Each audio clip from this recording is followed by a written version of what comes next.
क्या आपने कभी सोचा है कि एक अनचाहा बच्चा जिसे गोद लिया गया था, कॉलेज से ड्रॉप आउट कर चुका एक लड़का, दुनिया का सबसे इनोवेटिव इंसान कैसे बना?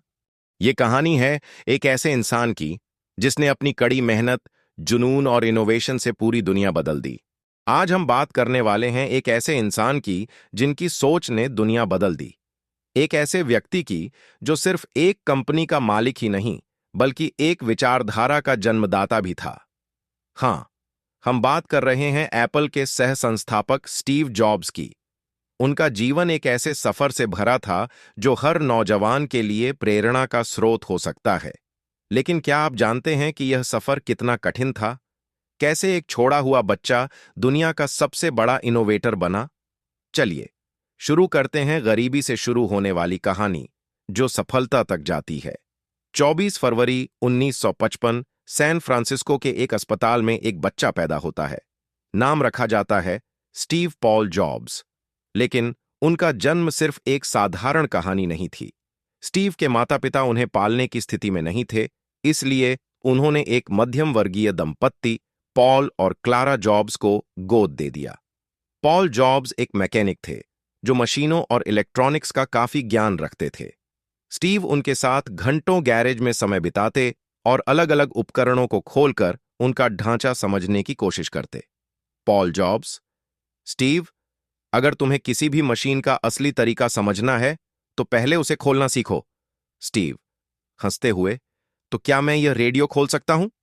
पॉल हंसते हुए: बस इतना ध्यान रखना कि इसे दोबारा जोड़ भी सको। स्टीव जॉब्स एक बुद्धिमान छात्र थे, लेकिन उनका मन स्कूल की किताबों में नहीं लगता था। उनका ध्यान सिर्फ नए विचारों और तकनीक में था। वे रीड कॉलेज गए, मगर सिर्फ 6 महीने बाद उन्होंने कॉलेज छोड़ दिया। दोस्त: स्टीव, क्या तुम पागल हो? कॉलेज छोड़ने का मतलब है तुम्हारा भविष्य खत्म। स्टीव: नहीं दोस्त, जो मुझे चाहिए वह यहां नहीं मिलता। मैं कॉलेज नहीं, जिंदगी से सीखना चाहता हूं। कॉलेज छोड़ने के बाद स्टीव बिना पैसों के संघर्ष कर रहे थे। कभी मंदिर में जाकर मुफ्त का खाना खाते, तो कभी मित्रों के कमरों में जमीन पर सोते। लेकिन एक चीज उन्होंने कभी नहीं छोड़ी: सीखने की भूख। 1976 में स्टीव जॉब्स ने अपने दोस्त स्टीव वॉजनिएक के साथ मिलकर एप्पल कंप्यूटर कंपनी की शुरुआत की, एक छोटे से गैरेज से। उनका लक्ष्य एक ऐसे कंप्यूटर बनाने का था जो हर व्यक्ति के घर में हो सकता है। उस समय लोग मानते थे कि कंप्यूटर सिर्फ बड़े-बड़े कार्यालयों के लिए होते हैं, पर जॉब्स की सोच कुछ अलग थी। वॉजनिएक: स्टीव, यह असंभव है। कोई भी पर्सनल कंप्यूटर नहीं खरीदेगा।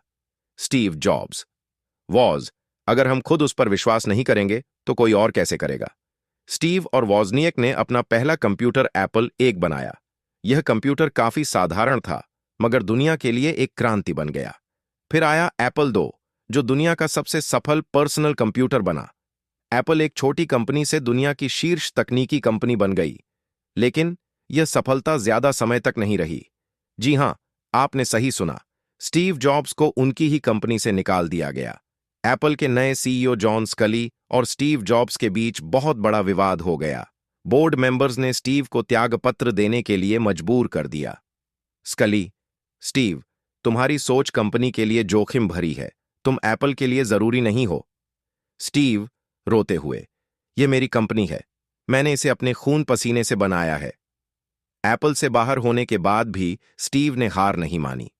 उन्होंने नेक्स्ट कंप्यूटर्स और पिक्सार एनिमेशन स्टूडियोज की शुरुआत की। पिक्सार की पहली animated movie toy story blockbuster hit हुई। फिर 1997 में एप्पल ने नेक्स्ट को खरीद लिया और स्टीव फिर से एप्पल के सीईओ बने। 2007 में स्टीव जॉब्स ने दुनिया का पहला touch screen smartphone iPhone launch किया, जिसमें कोई कीपैड नहीं था। आज जो स्मार्टफोन हम इस्तेमाल करते हैं वे सभी आईफोन से प्रेरित हैं। स्टीव आज एप्पल फोन को फिर से परिभाषित करने जा रहा है। 2011 में अग्नाशय कैंसर के कारण स्टीव जॉब्स का निधन हो गया, मगर उनका सपना आज भी एप्पल और नई तकनीकों में जीवित है। स्टीव जॉब्स से मिली सीख: अपने सपनों को कभी मत छोड़ो। इनोवेशन का मतलब सिर्फ नए विचार नहीं, नए तरीके सोचना है। जीवन में हार भी एक नई शुरुआत हो सकती है। अगर आपको यह कहानी पसंद आई हो तो लाइक करें, शेयर करें और नया मोटिवेशनल स्टोरीज के लिए चैनल को सब्सक्राइब करें।